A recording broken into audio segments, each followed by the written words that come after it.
90 days 90 concept day 16। आज हम पढ़ेंगे ऑडिट कमेटी के बारे में।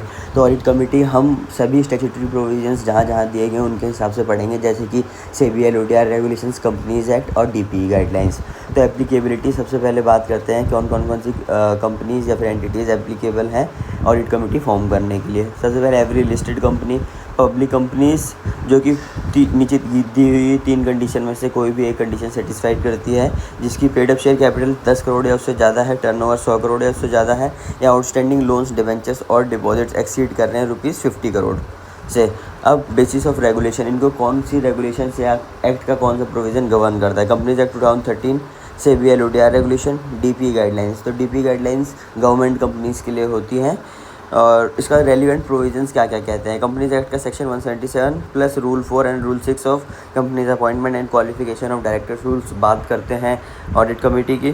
सेबी एलओडीआर की रेगुलेशन 18, डीपीई का chapter 4 of the DPE guidelines of corporate governance. फिर मीटिंग की फ्रीक्वेंसी क्या है। कंपनीज एक्ट के हिसाब से कोई ऐसी फिक्स फ्रीक्वेंसी नहीं दी गई है, but expected to meet periodically. Periodically मतलब यह क्वार्टर में एक बार मिल लेते हैं, क्योंकि कई बार उनको क्वार्टरली रिजल्ट्स भी प्लेस करने होते हैं कंपनीज को बोर्ड के सामने, तो इसलिए वो क्वार्टरली एटलीस्ट मीट कर ही लेती हैं। फिर SEBI LODR at least 4 meetings per year with a maximum gap of 120 days between 2 meetings.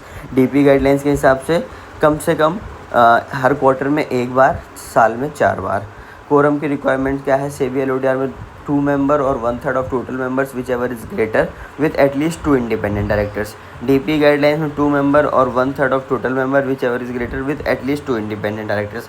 अब ऑडिट कमेटी की कंपोजिशन कैसे होगी। मिनिमम 3 डायरेक्टर्स होने चाहिए कमेटी में, जिनमें से independent director should form a majority directors independent होने चाहिए। ये है इस पर कंपनीज एक्ट। फिर सेबी एलओडीआर में क्या है, मिनिमम 3 डायरेक्टर्स होने चाहिए कमेटी में, जिसमें से 2/3 of the members must be independent. तो और अगर लिस्टेड कंपनीज ने एसआर यानी कि सुपीरियर राइट्स वाले इक्विटी शेयर्स इशू कर रखे हैं, तो उस केस में जो ऑडिट कमेटी के सभी मेंबर्स होंगे वो इंडिपेंडेंट डायरेक्टर ही होंगे। The chairperson of the committee must be an independent director and must attend the AGM to address shareholder queries. और ऑडिट कमेटी का जो चेयरपर्सन है वो इंडिपेंडेंट डायरेक्टर ही होगा और उसको एजीएम यानी कि एनुअल जनरल मीटिंग में मैंडेटरीली प्रेजेंट होना होगा to answer shareholders queries. Thank you so much guys, happy learning.